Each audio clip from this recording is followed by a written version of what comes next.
አክብሮታዊ ሰላምታችን በያላችሁበት ይድረስ። የተወደዳችሁና የተከበራችሁ የሚዲያችን ቤተሰቦች እነሆ የዕለቱን ዘገባዎችን ከዚህ እንደሚከተለው ወደ እናንተ ማድረስ ጀመርን። በቅድሚያም የአርበኛ ሻለቃ ዝናቡ ልንገረው መግለጫን አስመልክቶ የአማራ ፋኖ ብሔራዊ ንቅናቄ ጦር አዛዥ አርበኛና ፋኖ ሻለቃ ዝናቡ ልንገረው የጥንቱን የአርበኝነት ወኔ ከዘመኑ የፋኖ ትግል ጋር በማዋድ አማራን ብሎም ኢትዮጵያን ነጻ ለማውጣት የሚታገል የአማራ የቁርጥ ቀን ልጅ ነው። አርበኛ ሻለቃ ዝናቡ ልንገረው የአማራ ሕዝብ ትግል በጸረ አማራነት ተረክተው የተፈጠሩና የቆሙ ተመጋቢ ገዥ ቡድኖች በህዝቡ ላይ የፈጸሙትን ልክና መሳፍርት የሌለው መፈናቀል፣ መገፋት፣ ግፍ፣ መገደልና ሌሎች አካላዊ ጥቃቶችን በባሰ መልኩ እንደ ህዝብ ህልውናውን የመጥፋት አደጋ ደረጃ ስለደረሰም ትግሉ በግፍ የተወለደ ነው ይላሉ። በአማራ ህዝብ ስም እየማሉ በህዝቡ ላይም ስለኔ የሆነው የኖሩት መሪዎችም ሆኖ መዋቅሩ የአማራ ህዝብን ህልውናዊ አቅሞችና እሴቶችን ከማዳከም ጀምሮ እንዲጠፉ በሚደረገው የተቀነባበረ ተልዕኮ ውስጥ በቀጥታም ሆነ በተዘዋዋሪ በታቀደና ስልታዊ በሆነ አኳኋን ተባባሪዎች ነበሩ ይላሉ። የሥርዓተ መንግስቱና ሥርዓተ መንግስቱ ታሪክ ባለቤት የሆነው የአማራ ህዝብ መንግስትና ሀገርን ከመገንባት ባሻገር ለህግ ተገዥና መንግስትን አክባሪ መሆኑ የሚታወቅ ሀቅ ነው። ነገር ግን የህልውና አደጋ በገጠመን ጊዜ ነፍጥ አንስቶ ለክብሩ ለህልውናው መታገል የነበረ ያለ የሚቀጥል የአርበኝነት እሴቱ ነውና ከአርሶ አደሩ ጀምሮ ወጣቱን በመሰልጠን ትግል እንዲያነሳሳም አስገዳጅ ሁኔታ ስለገጠመን ወደ ትግሉ የተገባበት ሁኔታም ተፈጥሯል ይላል። ህዝባዊ ትግሉን በሂደት እንደ ባህሉና የሁኔታዎችን አስገዳጅነት መሰረት የትግል መሪዎችን በመሰየም ወደ ተደራጀ ድርጅታዊ ትጥቅ ትግል ማሳደግም ተችሏል ይላል። በየአካባቢው በየቀጠናው የነበሩ የትጥቅ ድርጅቶችን እያስመረመረ ባለ ጥረት ማዕከላዊ ድርጅትን መስርቶ የተማከለ የፖለቲካ ወታደራዊና ዲፕሎማሲያዊ አቅጣጫዎችን የሚሰጥ ድርጅት በመፍጠር ትግሉ እየቀጠለም ይገኛል። ይሄ ባጭሩ የተገለጸው የትግል ሂደት እነዚህ ደረጃ እስኪደርስ ድረስ አልፍ መስዋዕትነትና ከባድ ፈተናዎችን በመጋፈጥ በጥንቃቄ የመጣ መሆኑ ሊሰመርበት ይገባልም ይላል። በትግል ሂደቱ አጀማመር ጀምሮ ሊጠቀሱ የሚችሉ በርካታ ችግሮች የነበሩ ቢሆንም በዋነኝነት ሊጠቀሱ የሚችሉት ግን የተለያዩ የፖለቲካና ቡድናዊ ፍላጎቶች ያላቸው ኃይሎች በውስጥ ማቆጥቆጣቸውና እነዚህ ኃይሎች አስታርቆ ወደ ጥምረት ለማምጣት የነበረው ትግል እጅግ ፈታኝ ነበርም ይላል።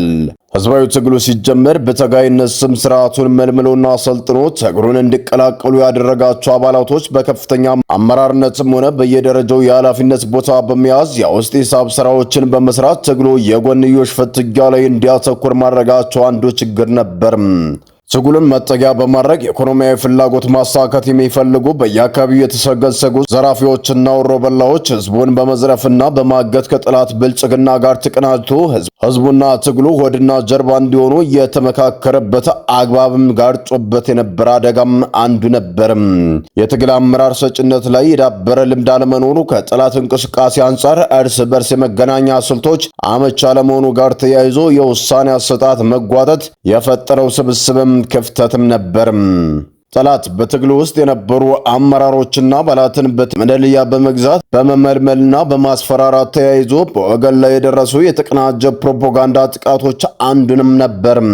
የትግሉ ደጋፊዎች ሚናዎችና አባላት ሚናን ለይቶ ካለመንቀሳቀስ ጋር በተያያዘም ውስጣዊ ጉዳይና ስምረት ላይ ጫና በመፍጠር የነበረው ተግዳሮት ቀላል አልነበረም። እነዚህ ከተለያዩ አቅጣጫ የሚመጡ ችግሮች እጅግ ስሜት ፈታኝ ከሆነ የትግል ነባራዊ ሁኔታ ጋር ተዳምሮ ፊት ለፊት ከሚዋጋው ደካማ ጠላት በላይ ተክተው የያዙ ችግሮችም ነበሩም ይላሉ። እነዚህን ችግሮች በጥበብ ትዕግስት በተሞላበት አኳኋንና ከባድ መስዋዕትነት ባስከፈለ ወታደራዊ ኦፕሬሽን ማለፍም ተችሏል ይላል አርበኛ ዝናቡ ልንገረው። አብዛኞቹ ችግሮች የፈጀውን ጊዜ ፈጅተው ለንግግር ቅድሚያ በመስጠት የተከፈቱ ሲሆን በዝርፊያ ህዝብ የሚያማርሩትንና የጠላት መጠቀሚያ የሆኑ የአጀንዳ ይዘት የነበራቸውን ኦፕሬሽን በማከናወን ማጽዳትም ተችሏል ይላል። ውስጣዊ ከስነ ምግባርና ከትግል ጥሰት ጋር የተያዙ ችግሮችን እርምት ማስተካከያና ተከታታይ እርምጃ በመውሰድ እንዲስተካከል በማድረግ አብዛኛውን ችግር መፍትሄም አግኝቷል። እነዚህን የታሪክ ጥፋት የሆኑ ከባድ ችግሮች የፈታንበት መንገድ ለእኛም እንደ ታጋይ ልምድ ያገኘንበት በትግል ሂደትም አንድ አማራዊ ድርጅት ልንፈጥር የቻልንበት ታሪክ እንድንፈጥር አድርጎናል። ትግሉ ከሃዲዎች የተበታተነ ውጊያ በማውጣት ወደ አንድ አማራዊ ወታደራዊ ኮማንዶ የተፈጠረበት በፖለቲካና ዲፕሎማሲያዊ ረገድ ብዙ ርቀት ለመሄድም ተሞክሯል። እንዲሁም የአማራ ህዝብ ትግል መላው የኢትዮጵያ ህዝብ የመዳን ተስፋ አድርጎ እንዲመለከተውና እንዲቀበለው ያደረገው የአማራ ፋኖ ብሔራዊ ንቅናቄ መወለድ ውጤታማ እንዲሆንም አስችሎናል ይላል ዝናቡ ልንገረው።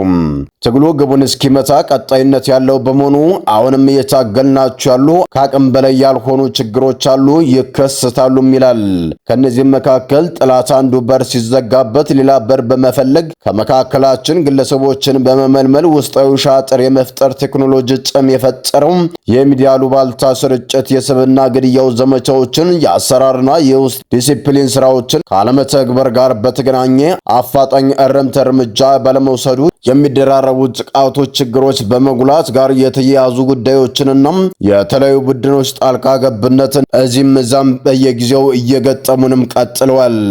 ትጥቅ ትግል ከመሆኑ አንጻር እነዚህ ችግሮች ለመፍታት በሚደረግ እንቅስቃሴዎች በሰላሙ ጊዜ ከመደበኛ መዋቅር የሚደረጉ ሂደቶች ይሟሉ አይነት አካሄዶችን የመመኘት ዝንባሌ በመኖሩ ጠላት ለሚደረገው ስብስብና ፈጣን ተኮሮችን ለማክሸፍ እንቅፋት መሆን የሚፈጠረውን መዘናጋት ቀላል አይደለም።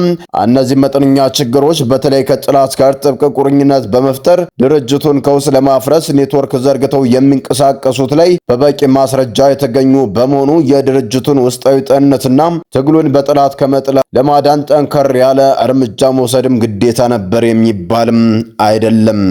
የአማራ ፋኖ ብሔራዊ ንቅናቄ ሰራዊት በሁሉም ቀጠናዎች በየዞኑ ውስጥ ካሉ ንቁ የትጥቅ ድርጅቶች ጋር በተሟላ መልኩ የተቀናጁ ውጊያዎችን ማካሄድ የሚያስችል የስነልቦና ወታደራዊ ቁመና ላይ የሚገኝም ነው።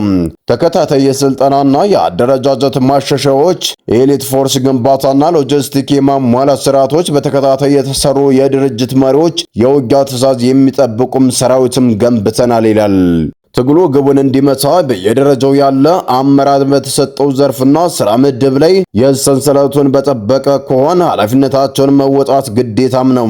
በኃላፊነታቸው የሚፈጠሩ ችግሮችን ሙሉ ኃላፊነት በመውሰድ ችግሮችን በመፍታት ራስን ጠላትን ከሚነዛቸው አሉባልታዎች በመጠበቅ መርህ አልባ ቦንቦናዎችንና ጸረ ድርጅትና ጸረ ትግል ተግባራትን ራስን በማጽራት መታገል ይጠበቃል። በስሩ የሚመሯቸውን የተደራጀ አመራርና የሰራዊት አባላት ቀድሞ የመቆጣጠርና ግድፈቶችን እርምትን በመውሰድ ድርጅታዊ ቅርጽንና ህልውና መጠበቅም አለበት።